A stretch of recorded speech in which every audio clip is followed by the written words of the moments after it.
എന്താണ് Bermuda triangle? ഇവിടെ പല കപ്പലുകളും വിമാനങ്ങളും നിഗൂഢ സാഹചര്യങ്ങളിൽ അപ്രത്യക്ഷമായിട്ടുണ്ടെന്നാണ് കണക്കുകൾ പറയപ്പെടുന്നത്. ബർമുഡ ട്രയാങ്കിൾ ലോകത്തിലെ ഏറ്റവും പ്രധാനപ്പെട്ടതും തിരക്ക് കൂടിയതുമായ കപ്പൽപാത ആയതുകൊണ്ട് തന്നെ ഇവിടെ അപകടങ്ങൾ നടക്കുന്നതിൻ്റെ തോത് വളരെ കൂടുതലെന്നാണ് അഭിപ്രായങ്ങൾ പറയപ്പെടുന്നത്. ആളുകൾ, വിമാനങ്ങൾ, കപ്പലുകൾ എന്നിവ കാരണം പലപ്പോഴും ബർമുഡ ട്രയാങ്കിളിന് അപകടകരമായ സ്ഥലമായിട്ടാണ് പലരും കണക്കാക്കപ്പെടുന്നത്. ഇതിനായി 1918 മാർച്ച് 18 അത്തരത്തിലൊരു സംഭവം ഉണ്ടാവുകയും ചെയ്തു. ഒരു വലിയ നാവികസേനയായ USS സൈക്ലോപ്പസ് 300 ആളുകളെയും കൊണ്ട് 10 ടൺ മാഗ്നീസും വഹിച്ചിരുന്ന ചരക്ക് കപ്പൽ ബർമുഡ ട്രയാങ്കിൾ മുങ്ങി.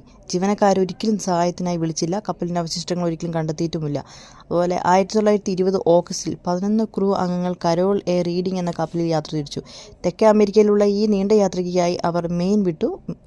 മെയിനിലേക്കുള്ള മടക്കയാത്രയിൽ 1921 ജനുവരി 9 അവർ ബാർബഡോസിൽ നിർത്തി. 22 ദിവസങ്ങൾക്ക് ശേഷം അവരുടെ കപ്പൽ നോർത്ത് കരോലിന തീരത്ത് മുങ്ങിക്കിടക്കുന്നതായി കണ്ടെത്തി. കപ്പലിലുണ്ടായിരുന്ന എല്ലാവരും അപ്രത്യക്ഷരായി. കപ്പലിൽ നിന്ന് സഹായത്തിനായി ഒരു റേഡിയോ പോലും ആരും വിളിച്ചിട്ടില്ലെന്നുള്ളതാണ് സത്യം. ക്രൂവിന് എന്ത് സംഭവിച്ചു? എന്തുകൊണ്ടാണ് അവർ സഹായത്തിനായി വിളിക്കാത്തത്? ഈ ചോദ്യങ്ങൾ അവിടെ നിലനിന്നിരുന്നു. ഈ ദാരുണമായ കഥകൾക്ക് പുറമെ നിഗൂഢമായ നിരവധി സംഭവങ്ങളും വിശദീകരിക്കാനാവാത്ത തിരോധാനങ്ങളും ബർമുഡ ട്രയാങ്കിളിനെ കുറിച്ച് നിലവിൽ നിൽക്കുന്നുണ്ട്. അനുഗ്രഹീത ജീവികൾ കപ്പലുകളും വിമാനങ്ങളും തട്ടിക്കൊണ്ടുപോയതായും ചിലർ വിശ്വസിക്കുന്നു. എന്നാൽ പുരാതന കാലത്ത് നഷ്ടപ്പെട്ട നഗരമായ അറ്റ്ലാന്റിക് ബർമുഡ ട്രയാങ്കിളിന് താഴെ അറ്റ്ലാന്റിക് സമുദ്രത്തിൻ്റെ അടിത്തട്ടിലായി താഴ്ന്നുവെന്നും മറ്റു ആളുകൾ വിശ്വസിക്കുന്നുണ്ട്. എന്തൊക്കെ പറഞ്ഞാലും കപ്പലുകളും വിമാനങ്ങളും ഉള്ള നിയന്ത്രണങ്ങളെ ആശയക്കുഴപ്പത്തിലാക്കാൻ കഴിയുന്ന ഊർജ്ജ പരലുകൾ അറ്റ്ലാന്റിസിലുണ്ടെന്നാണ് ചിലരെല്ലാം കരുതപ്പെടുന്നത്. ഈ സിദ്ധാന്തങ്ങൾ ശരിക്കും അതിര് കടന്നതാണ്. കാരണം ഒന്നാമതായി മനുഷ്യൻ തെറ്റുകൾ വരുത്തുന്നു. ക്യാപ്റ്റന്മാരും പൈലറ്റുമാരും അബദ്ധത്തിൽ പോലും അവരുടെ കപ്പലുകൾ മുക്കുകയോ അല്ലെങ്കിൽ അവരുടെ വിമാനങ്ങൾ പിഴവുകളോ തെറ്റായ കണക്കുകൂട്ടലുകളോ കാരണം ചിലപ്പോൾ തകർന്നതായിരിക്കാം.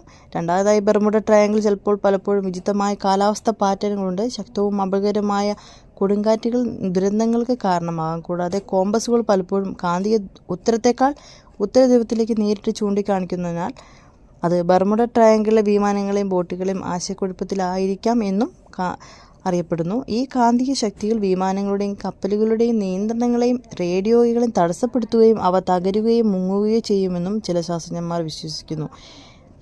എന്തൊക്കെ പറഞ്ഞാലും നിങ്ങൾക്ക് ഈ വെള്ളത്തിലൂടെ സഞ്ചരിക്കാൻ നിങ്ങൾ ആഗ്രഹിക്കുന്നുണ്ടോ?